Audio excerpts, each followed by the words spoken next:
जैसा कि हम लोगों ने एपिसोड 31 में देखा था कि मोया पॉइजन मास्टर के पॉइजन से इफेक्टेड हो गया था और उसके चारों ओर उसे स्नेक्स नजर आ रहे थे। साथ ही वीजोंग ने भी उसके भागने का रास्ता बंद कर दिया था। अब आगे इस एपिसोड की स्टार्टिंग में हम गुई को देखते हैं जो कि प्रिजन से भाग चुका था और फिर वो टियानजी की सीक्रेट प्लेस की तरफ जाने लगता है और वीजोंग भी उसे देख रहा था और उसने शायद इसीलिए उसे आज़ाद कराया था ताकि वो उसे टियानजी की सीक्रेट प्लेस तक पहुंचा सके और वो जल्द से जल्द हुंगलियान को ढूंढ सके। इसके बाद वीजोंग उसके पीछे चला जाता है। तभी सीन शिफ्ट होकर के मोया पर आता है जो कि छत पर आराम कर रहा था। तभी उसके पास एक क्रो फेदर आकर गिरता है जो देख करके मोया अपने इल्यूजन से बाहर आ जाता है और वो अपने आसपास घोस्ट आर्मी को देखता है जो उस पर अटैक कर देती है जिससे मोया बच जाता है। फिर वो घोस्ट मोया पर और ज़्यादा अटैक करने लगते हैं जिससे मोया बार बार अपनी हैंड शॉट से रोकने लगता है और फिर उनसे बचने लगता है।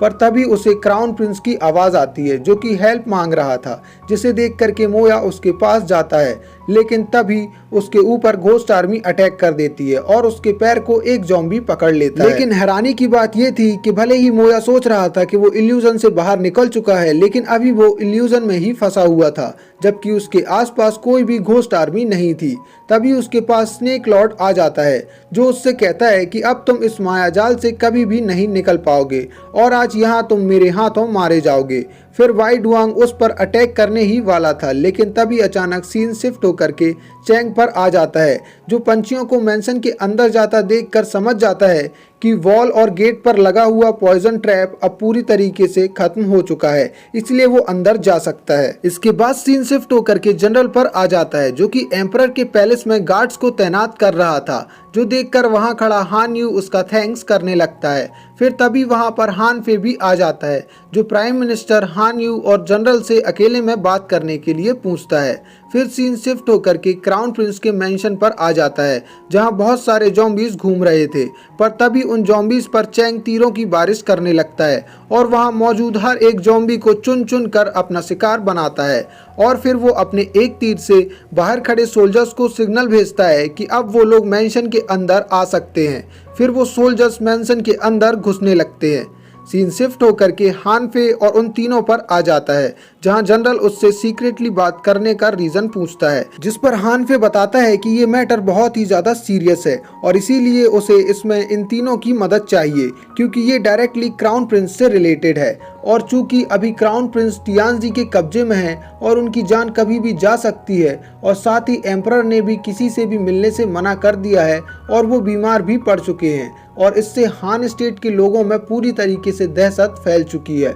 और बाहरी दुश्मन भी इस बात का फायदा उठा सकते हैं और गलती से भी अगर क्राउन प्रिंस को कुछ हो गया तो हान स्टेट पूरी तरीके से बर्बाद हो जाएगा। जिसे सुन प्राइम मिनिस्टर कहते हैं कि क्या हान फे चाहता है कि हम लोगों को कोई टेम्पररी क्राउन प्रिंस चुन लेना चाहिए, जिस पर हान यू और जनरल की आंखें फटी की फटी रह जाती हैं और हान फे बताता है कि वो यही चाहता है। फिर हमारा सीन शिफ्ट होकर के मोया पर आ जाता है जहां वो अपने इल्यूजन में घोस्ट आर्मी से फाइट कर रहा था, पर तभी वो अपने दिल के अंदर से अपने डर को बाहर निकाल देता है और फिर अपने क्रो फेदर से साउंड वेव्स जनरेट करने लगता है ताकि वो रियलिटी को पहचान सके, जहां उसकी शॉर्ट वेव्स एक भी घोस्ट आर्मी से नहीं टकरा रही थी और टकरा कर ना ही वापस आ रही थी, जिससे वो समझ जाता है कि ये सभी घोस्ट आर्मी फेक है। फिर उस पर एक घोस्ट अपनी शॉर्ट से अटैक कर देता है पर मोया उसे नहीं रोकता और मोया को इससे कुछ भी नहीं होता और फिर वो अपनी साउंड वेव से उसके पीछे हमला करने आए वाई डुआंग को देख लेता है जो उसके इल्यूजन में क्राउन प्रिंस की तरह दिख रहा था,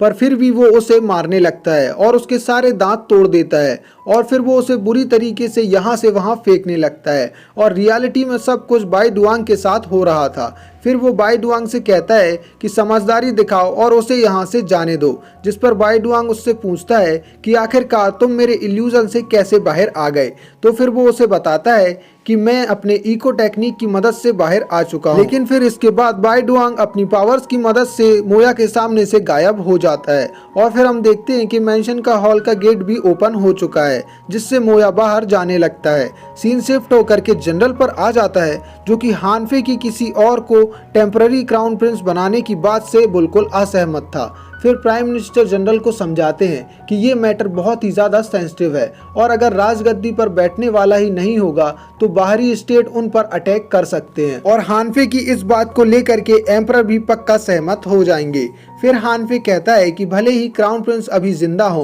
पर ये काम करके हम सबसे पहले हान स्टेट की सेफ्टी को जरूर इंश्योर कर लेंगे और फिर उसने चैंग को भी पहले ही पैलेस के अंदर भेजकर क्राउन प्रिंस को बचाने का काम सौंप दिया है, जिस पर जनरल चैंग के बारे में पूछने लगता है तो हानफे बताता है कि चैंग हान यू का गोद लिया हुआ बेटा है। तभी सीन शिफ्ट होकर के चैंग पर आ जाता है जो कि अपने तीर पर पॉइजन लगा रहा था। फिर वो वहां मेंशन में जा रहे बाई डुआंग पर निशाना लगा लेता है जो कि क्राउन प्रिंस को अपने साथ कहीं ले जा रहा था, पर फिर वो तीर नहीं चलाता। फिर सीन वापस हानफे पर आ जाता है जहां प्राइम मिनिस्टर हान यू को कुछ समय के लिए क्राउन प्रिंस बनने की सहमति दिखाते हैं, जिसके लिए हान यू भी राजी हो जाता है, पर जनरल इस बात से बिल्कुल भी खुश नहीं था। फिर हानफे जनरल को समझाता है कि ये बात बिल्कुल सीक्रेट रहेगी और आप तीनों की मंजूरी के बिना इसके लिए कोई भी काम नहीं किया जाएगा। तभी सीन शिफ्ट होकर के मोया के ऊपर आ जाता है जो अपने मुंह से एक बॉल निकालता है और फिर उसको देख करके वो कहने लगता है कि अगर ये बॉल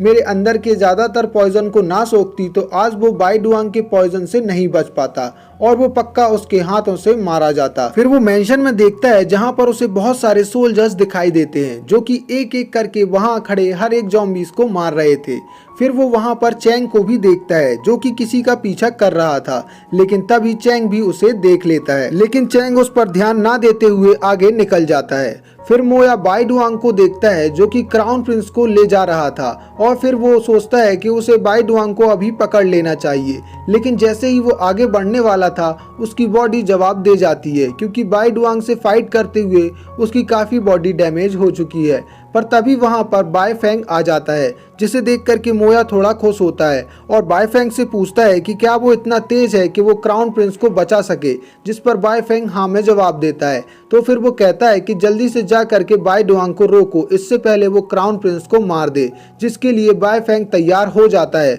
और क्राउन प्रिंस को बचाने के लिए निकल जाता है और यहीं पर ये एपिसोड एंड हो जाता है। तो दोस्तों आप लोगों से एक छोटी सी रिक्वेस्ट है, अगर आप मेरी वीडियो को पहली बार देख रहे हैं तो अभी जाकर के मेरे चैनल को सब्सक्राइब कर लें और साथ ही साथ बेल आइकन दबाना बिल्कुल भी ना भूलें ताकि मेरी एक भी वीडियो आपसे मिस ना हो पाए। तो चलिए आपसे मिलते हैं नेक्स्ट वीडियो में।